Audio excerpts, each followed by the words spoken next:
تفصیلی بیان ہے صحیح بخاری کے اندر.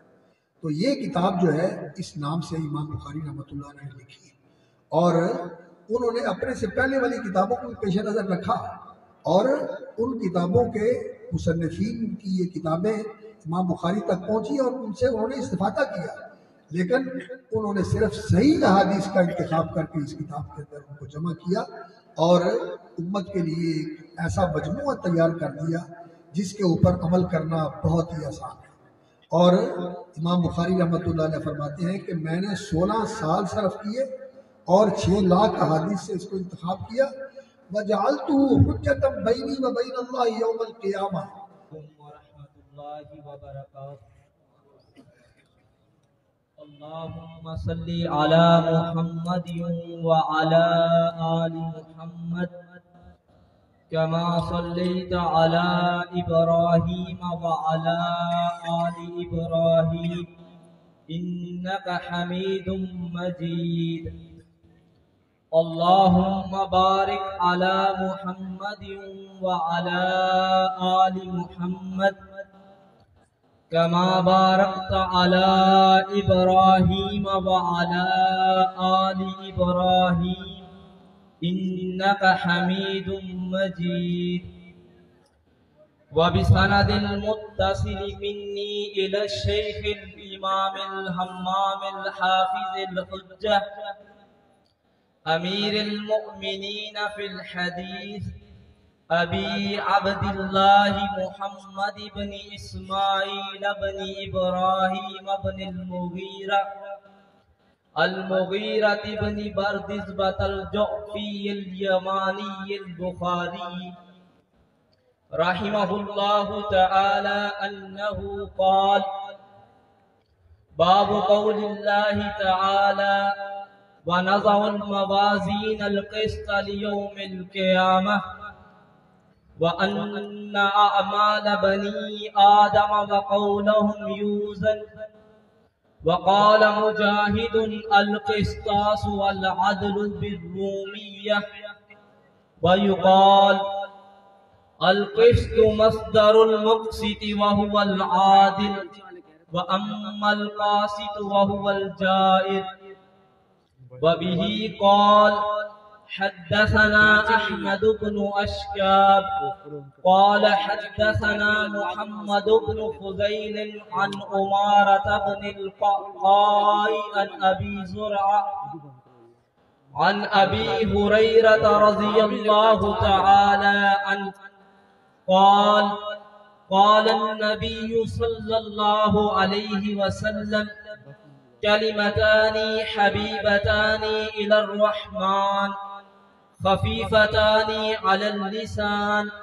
ثقيلتان في الميزان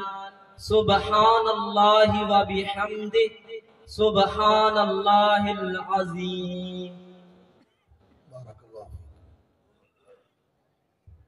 إن الحمد لله نحمده ونستعينه ونستغفره ونعوذ بالله من شرور أنفسنا وسيئات أعمالنا. من يهده الله فلا مضل له ومن يضلل فلا هادي له. وأشهد أن لا إله إلا الله وحده لا شريك له وأشهد أن محمدا عبده ورسوله. أما بعد فإن خير الحديث كتاب الله وخير الهدي هدي محمد صلى الله عليه وسلم وشر الأمور محدثاتها وكل محدثة بدعة وكل بدعة ضلالة وكل ضلالة في النار. اللهم انفعنا بما علمتنا وعلمنا ما ينفعنا وزدنا علما نافعا. اللهم إنا نعوذ بك من علم لا ينفع ومن قلب لا يخشع ومن نفس لا تشبع ومن دعاء لا يسمع ومن عمل لا يرفع. اللهم صل على محمد وعلى آل محمد كما صليت على إبراهيم وعلى آل إبراهيم إنك حميد مجيد. اللهم بارك على محمد وعلى آل محمد كما باركت على إبراهيم وعلى آل إبراهيم إنك حميد مجيد. سماحت الشیخ الاستاذ العلامہ امیر مرکز جمعیت اہل حدیث پروفیسر ساجد میر صاحب اور فضیلت مآب علماء و مشائخ، خطباء، اساتذہ اور مبلغین اعظام اور عزیز القدر طالبین علوم نبوت، جنہوں نے اپنا انتظامی تعلیمی مرحلہ مکمل کیا ہے اور آج اس محفل کے خصوصی مہمان ہیں، اور بخاری شریف کے آخری باب اور آخری حدیث کے اوپر گفتگو کے اندر وہ ہمارے مخاطب ہیں اور انتہائی لائق تکریم اور قابل احترام برادران اسلام جو ماشاءاللہ بڑے عزم و استقلال کے ساتھ اس کانفرنس کے اندر دلجمی کے ساتھ بیٹھے ہوئے ہیں اور علمی اور روحانی فیوز اور معارف سے بہراندوز ہو رہے ہیں، اپنا دامن بھر رہے ہیں۔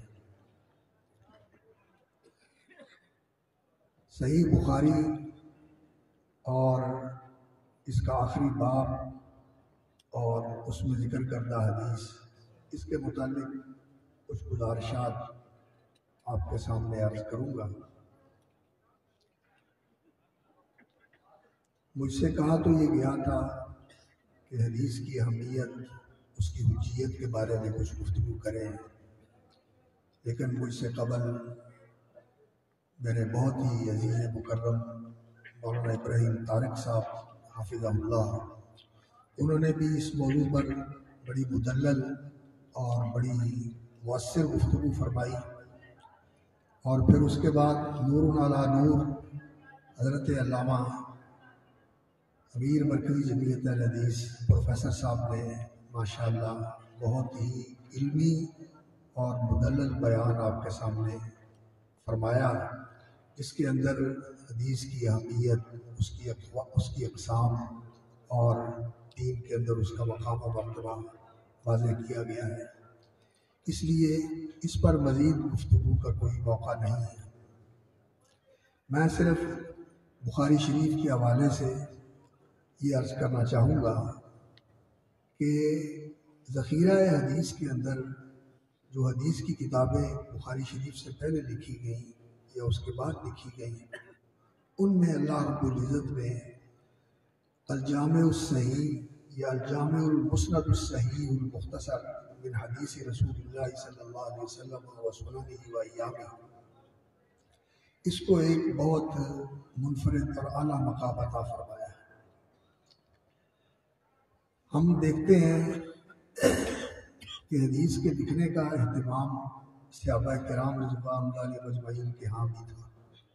جیسے پروفیسر صاحب نے بتایا کہ حضرت عبداللہ ابن عمر رضی اللہ تعالیٰ عنہ لکھا کرتے تھے۔ وہ تو خیر ساری حدیثیں لکھتے تھے، جو نبی صلی اللہ علیہ وسلم سے سنتے تھے اسے تحریر کر لیتے تھے اور محفوظ کر لیتے تھے، اور حضرت ابو ہریرہ رضی اللہ تعالیٰ عنہ نے بھی ان کی اس تحریری سنت کو سراہا اور کہا کہ ان کے پاس بہت بڑا ذخیرہ حدیث ہے، اور وہ مکثرین میں شمار ہوتے ہیں جنہوں نے کثرت کے ساتھ حدیثیں روایت کی ہیں۔ حضرت ابو ہریرہ بھی لکھتے تھے، لیکن حضرت ابو ہریرہ رضی اللہ تعالیٰ عنہ کا امتیاز یہ تھا کہ انہیں رسول اکرم صلی اللہ علیہ وسلم کی ایک خصوصی عنایت اور خصوصی شفقت حاصل تھی۔ ایک دن رسول اکرم صلی اللہ علیہ وسلم نے ان سے کہا کہ ابو ہریرہ چادر بچھاؤ، تو رسول اکرم صلی اللہ علیہ وسلم کے حکم پر انہوں نے چادر بچھائی، تو نبی صلی اللہ علیہ وسلم نے کچھ پڑھا اور کچھ دعا فرمائی، اور اس کے بعد ابو ہریرہ رضی اللہ تعالیٰ عنہ سے کہا کہ اس کو سمیٹ لو اور سینے سے لگا لو۔ انہوں نے اس چادر کو سمیٹا اور سینے سے لگا لیا، اور پھر وہ کہتے ہیں کہ اس دن کے بعد میرا حافظہ اتنا زبردست ہو گیا کہ میں جو سنتا تھا اسے محفوظ کر لیتا تھا۔ اس کے باوجود لکھتے بھی تھے، اور بھی صحابہ سے ثابت ہے کہ ان کے پاس بھی کچھ احادیث لکھی ہوئی تھی۔ حضرت علی رضی اللہ تعالیٰ عنہ کے پاس بھی کچھ لکھی ہوئی احادیث موجود تھیں جو انہوں نے اپنے پاس محفوظ رکھی ہوئی تھی۔ تو حدیث کی تحریر اور کتابت و تدوین کا سلسلہ تو رسول اکرم صلی اللہ علیہ وسلم کے زمانے سے شروع ہو گیا، اور پھر تابعین کے زمانے میں اس کے اندر وسعت آ گئی، اور اتباع التابعین اور تبع الاتباع، پھر یہ سلسلہ جیسے جیسے آگے بڑھتا گیا تو تدوین حدیث اور اس کی تحریر و کتابت کا یہ سلسلہ زیادہ پھیلتا گیا، اور علماء پہلے تو انہوں نے ہر ایک مسئلے کے اندر احادیث جمع کرنا شروع کی، اور پھر اس کے بعد انہوں نے مختلف ابواب کے اندر جو احادیث مذکور ہیں انہیں جمع کرنا شروع کر دیا، اور پہلے اجزاء سے شروع کیا حدیثوں کو لکھنا، اور پھر جامع لکھنے شروع کیے، اور پھر موطا کے نام سے کتابیں لکھی گئی، جن میں ہم تک جو پہنچی ہے وہ موطا امام مالک رحمۃ اللہ علیہ کی کتاب ہے، جس کے اندر انہوں نے مرفوع حدیث بھی ذکر کی ہے، اور صحابہ کے آثار اور اقوال اور اپنے فقہی اقوال بھی ذکر کیے ہیں۔ اور امام شافعی رحمۃ اللہ علیہ نے اس کے بارے میں فرمایا تھا کہ قرآن کے بعد یہ صحیح ترین کتاب ہے جو موطا امام مالک ہے۔ امام شافعی کے زمانے میں امام شافعی کے استاد بھی تھے امام مالک رحمۃ اللہ علیہ، اور امام شافعی کو کتاب الموطا حفظ بھی تھی، وہ اس کے حافظ تھے امام شافعی رحمۃ اللہ علیہ، اور اس کے راوی بھی ہیں۔ تو امام مالک کے وہ شاگرد تھے، انہوں نے اس کتاب کے بارے میں کہا کہ یہ صحیح ترین کتاب ہے، اور بھی اس کے علاوہ کتابیں لکھی گئی، ابن ابی ذئب کا موطا بھی لکھا گیا، اور امام زہری کے پاس بھی لکھی ہوئی احادیث موجود تھی، اور ان کو کہا بھی گیا کہ آپ سنت کی تدوین کریں اور احادیث لکھیں۔ تو یہ تابعین اور اتباع التابعین اور تبع الاتباع کے دور میں احادیث لکھی گئی، اور مصنف ابن ابی شیبہ لکھا گیا، مصنف عبدالرزاق لکھا گیا، امام بخاری کے استاد ہیں عبداللہ بن زبیر الحمیدی، انہوں نے المسند الحمیدی لکھا، اور ان کے استادوں میں سعید بن منصور ہیں، انہوں نے سنن لکھا، ان کے استادوں میں اسحاق بن راہویہ ہیں، انہوں نے مسند لکھا۔ تو کتابیں لکھی گئی، لیکن ان کتابوں کے اندر ایسا ہوتا تھا کہ بعض اوقات صحیح احادیث بھی ہوتی تھی، لیکن اس کے ساتھ کچھ کمزور احادیث بھی ذکر کر دی جاتی تھی۔ امام بخاری رحمۃ اللہ علیہ کے استاد اسحاق بن راہویہ نے ایک دن یہ ذکر کیا کہ کیا ہی اچھا ہو کہ اگر آپ لوگ حدیث کی ایسی کتاب مرتب کریں جو صرف صحیح حدیث کے اوپر مشتمل ہے، چونکہ قرآن مجید کے بارے میں بھی کسی چیز کا اپنی طرف سے اضافہ کرنا جائز نہیں ہے، اور یہ بہت بڑا گناہ ہے کہ کوئی بات اللہ رب العزت نے نہ کہی ہو تو اللہ تعالیٰ کی طرف سے منسوب کر دیا جائے۔ وَأَن تَقُولُوا عَلَى اللَّهِ مَا لَا تَعْلَمُونَ، علم کے بغیر کوئی بات اللہ کی طرف منسوب کرنا یہ بہت بڑا گناہ ہے، اللہ نے اس کو ممنوع قرار دیا ہے، اور اپنی طرف سے کسی چیز کا قرآن مجید میں اضافہ کرنا یہ قطعاً ناجائز اور حرام ہے، اور اللہ رب العزت نے اس کی حفاظت فرمائی ہے کہ اس میں اضافہ کیا بھی جا سکتا ہے۔ اللہ تعالیٰ نے فرمایا کہ لا یاتی وَإِنَّهُ لَکتاب عزیز لا یاتی الباطل من بین یدیہ ولا من خلفہ تنزیل من حکیم حمید، یہ بڑی عزت والی کتاب ہے، اور باطل کا اس کے اندر کوئی عمل دخل نہیں ہو سکتا۔ لا یاتی الباطل من بین یدیہ ولا من خلفہ، اللہ کی طرف نازل شدہ ہے، تو اللہ نے اس کی حفاظت فرمائی ہے۔ تو قرآن مجید کے اندر کسی چیز کا اضافہ کرنا یہ ناممکن ہے، اور قرآن مجید کے جو مصائف ہیں وہ بھی موجود ہیں، اور سینوں میں بھی یہ محفوظ ہے، اور اسی طرح رسول اکرم صلی اللہ علیہ وسلم کے متعلق بھی کوئی بات اپنی طرف سے کہنا جو نبی صلی اللہ علیہ وسلم نے نہ کہی ہو، یہ بھی بہت بڑا گناہ ہے۔ رسول اکرم صلی اللہ علیہ وسلم نے فرمایا، متواتر حدیث ہے، من کذب علی متعمدا فلیتبوأ مقعدہ من النار،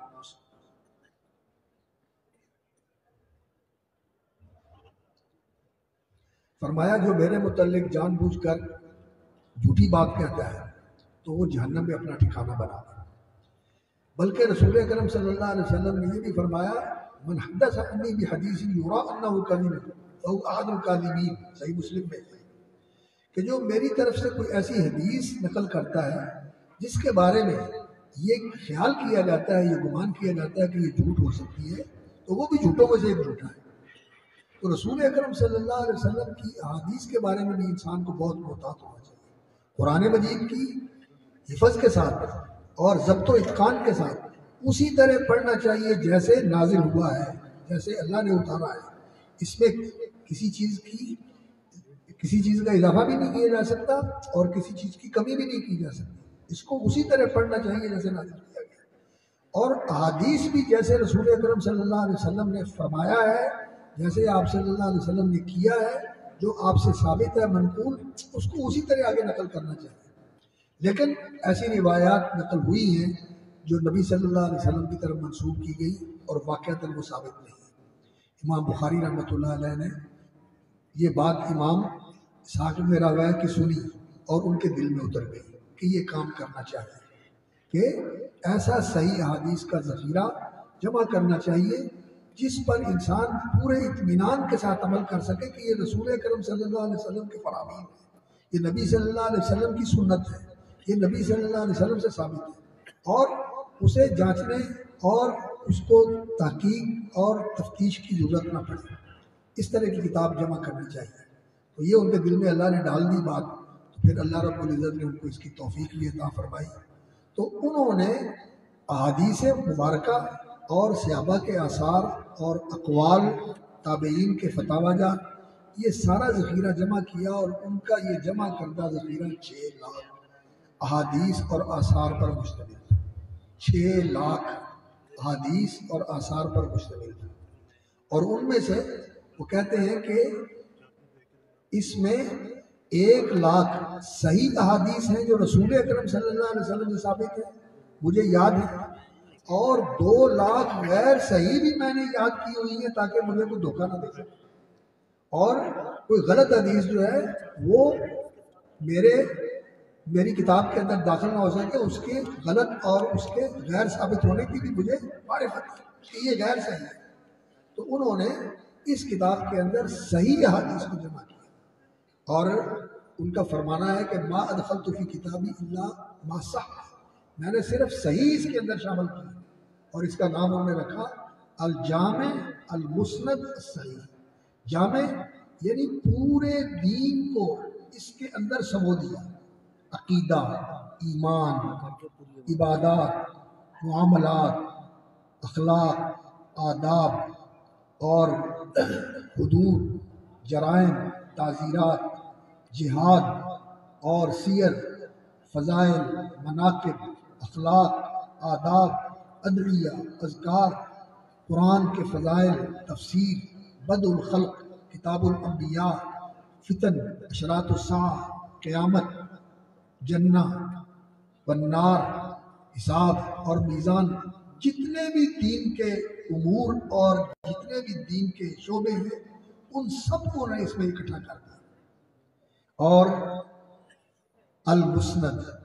یہ چیزیں انہوں نے رسول اکرم صلی اللہ علیہ وسلم سے نقل کی۔ مسند اس حدیث کو کہا جاتا ہے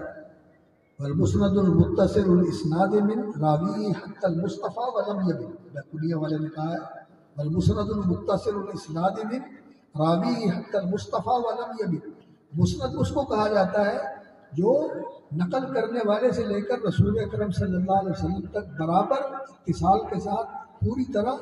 ارتباط کے ساتھ پہنچتی ہو، اور اس کے اندر کہیں انقطاع اور کہیں اس کے اندر خلل نہ آتا ہو، نبی صلی اللہ علیہ وسلم تک پہنچتا ہو۔ تو الجامع المسند یہ مرفوع متصل احادیث کا مجموعہ ہے، اور الصحیح یہ صحیح کے اوپر مشتمل ہے، یعنی صحیح کی ساری شرطیں اس کے اندر پائی جاتی ہیں۔ اور امام بخاری رحمۃ اللہ علیہ نے اس کے اندر ساری جو حدیثیں صحیح تھیں ان کے پاس وہ نہیں جمع کی، کہتے ہیں وَتَرَكْتُ مِنَ الصَّحِيحِ الْكَثِيرَ حَتَّى لَا يَطُولُ، میں نے اس کو مختصر لکھا ہے اور ساری صحیح احادیث اس میں جمع نہیں کی تاکہ یہ لمبی نہ ہو جائے، اس کو مختصر لکھا ہے۔ الجامع المسند الصحیح المختصر، من حدیث رسول اللہ صلی اللہ علیہ وسلم، اس میں رسول اکرم صلی اللہ علیہ وسلم کے فرامین بھی ہیں، وہ سنن ہی، اور نبی صلی اللہ علیہ وسلم کی سنتیں بھی ہیں۔ اور نبی صلی اللہ علیہ وسلم کی سنت ایک تو آپ صلی اللہ علیہ وسلم کا عمل ہوتا ہے جو آپ صلی اللہ علیہ وسلم نے کیا،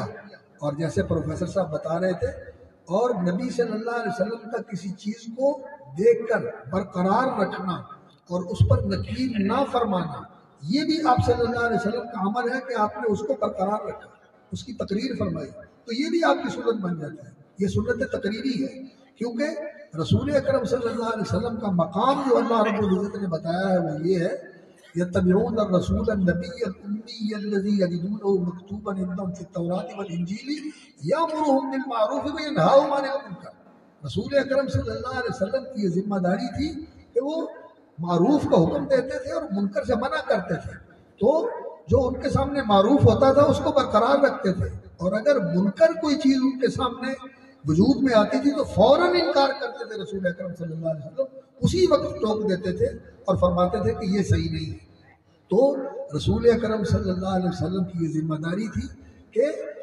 معروف کا امر کریں اور منکر سے منع کریں، تو آپ صلی اللہ علیہ وسلم نے اگر منع نہیں کیا تو پھر اس کا معنی ہے کہ یہ چیز بھی جائز ہے، یہ چیز بھی جائز ہے۔ تو یہ تقریری چیز جو ہے یہ بھی نبی صلی اللہ علیہ وسلم کی سنت بن جاتا ہے۔ وَأَيَّامِهِ، اور نبی صلی اللہ علیہ وسلم کی سیرت طیبہ اور آپ کی حیات مبارکہ کا بھی اس میں تذکرہ ہے، کتاب المغازی، اور آپ صلی اللہ علیہ وسلم کے فضائل و مناقب اور آپ کی سیرت کا تفصیلی بیان ہے صحیح بخاری کے اندر۔ تو یہ کتاب جو ہے اس نام سے امام بخاری رحمۃ اللہ علیہ نے لکھی، اور انہوں نے اپنے سے پہلے والی کتابوں کو پیش نظر رکھا، اور ان کتابوں کے مصنفین کی یہ کتابیں امام بخاری تک پہنچی اور ان سے انہوں نے استفادہ کیا، لیکن انہوں نے صرف صحیح احادیث کا انتخاب کر کے اس کتاب کے اندر ان کو جمع کیا اور امت کے لیے ایک ایسا مجموعہ تیار کر دیا جس کے اوپر عمل کرنا بہت ہی آسان ہے۔ اور امام بخاری رحمۃ اللہ علیہ فرماتے ہیں کہ میں نے 16 سال صرف کیے اور 6 لاکھ احادیث سے اس کو انتخاب کیا، وَجَعَلْتُهُ حُجَّةً بَيْنِي وَبَيْنَ اللَّهِ يَوْمَ الْقِيَامَةِ، اور یہ کتاب میں نے اپنے لیے حجت بنائی ہے جو اللہ کی بارگاہ میں پیش کروں۔ 2 معنی ہیں اس کے، ایک معنی تو یہ ہے کہ یہ کارنامہ اور یہ مبارک عمل اللہ کی توفیق سے جو میرے سے اللہ تعالیٰ نے کروایا ہے، اس کو میں اپنی نجات کے لیے اللہ کی بارگاہ میں پیش کروں گا کہ یہ اسلام کی خدمت کر کے آیا۔ اور دوسرا اس کا معنی یہ ہے کہ جو کچھ میں نے لکھا ہے اس کے مطابق کسی حدیث کی مخالفت نہیں کی، اور ان کے ورع اور احتیاط کا یہ عالم تھا۔ فرماتے تھے کہ اللہ رب العزت سے مجھے امید ہے کہ میں اللہ سے اس حالت میں ملوں گا، لا یکون احد خصما لی یوم القیامہ، کوئی آدمی مجھ سے کسی حق کا مطالبہ کرنے والا اللہ کی بارگاہ میں کھڑا نہیں ہوگا۔ کسی کا مذاق اڑایا، مذاق تو انہوں نے نہیں اڑایا، لیکن اس ہنسنے کو بھی انہوں نے اتنا محسوس کیا کہ جا کر ان سے معافی مانگی۔ اور اسی طرح تیر اندازی کر رہے تھے، ایک دن ان کا تیر جو ہے وہ خطا ہو گیا اور وہ ایک پل کے کھونٹے میں جا کے نصب ہو گیا، جس سے اس پل کے کھونٹے کو نقصان پہنچا اور وہ اس میں شگاف پڑ گیا۔ تو اپنے شاگرد کو کہنے لگے کہ جاؤ اس کے مالک کے پاس اور اس سے کہو کہ یا تو ہمیں اجازت دے کہ اس کی جگہ پہ ہم نیا کھونٹا لگا لیں، یا اس کا جو ہرجانہ ہے وہ ہم سے وصول کر دیں اور ہمیں معاف کر دیں، ہمیں معاف کر دیں۔ تو حمید بن الاخضر اس کا نام تھا، اس نے کہا کہ ابو عبداللہ کو کہو کہ آپ کس بات پر پریشان ہو رہے ہیں، میرا تو سارا مال جو ہے وہ ابو عبداللہ کے قدموں میں نشاور ہے، میں یہ کہوں کہ میری جان کی نشاور ہے یہ تو خیر مبالغے کی بات ہے، لیکن میرا تو سب کچھ ان کے قدموں میں نشاور ہے، تو کوئی بات نہیں ہے، میں نے ان سے درگزر کیا اور کوئی بات ہی نہیں ہے ان کے اوپر اس سے ناراض ہوا۔ تو اس طرح وہ عمل کے اندر محتاط تھا، اور انہوں نے یہ بات کہی کہ میں نے اس کتاب کو اپنے لیے حجت بنایا ہے۔ تو عزیزان گرامی، یہ چیز جو امام بخاری رحمۃ اللہ علیہ کی سنت، امام بخاری رحمۃ اللہ علیہ کی سیرت کی اور ان کی زندگی کی جو روشن مثال ہے، یہ ہمارے لیے نمونہ عمل ہے۔ اور امام بخاری رحمۃ اللہ علیہ کے بارے میں ایک محدث نے خواب دیکھا، کہتے ہیں کہ میں نے رسول اکرم صلی اللہ علیہ وسلم کو خواب میں دیکھا کہ آپ صلی اللہ علیہ وسلم ایک راستے سے چل کر گئے اور آپ صلی اللہ علیہ وسلم کے نشان قدم، آپ کے آثار قدم جو ہیں وہ اس راستے کے اندر نمایاں ہیں،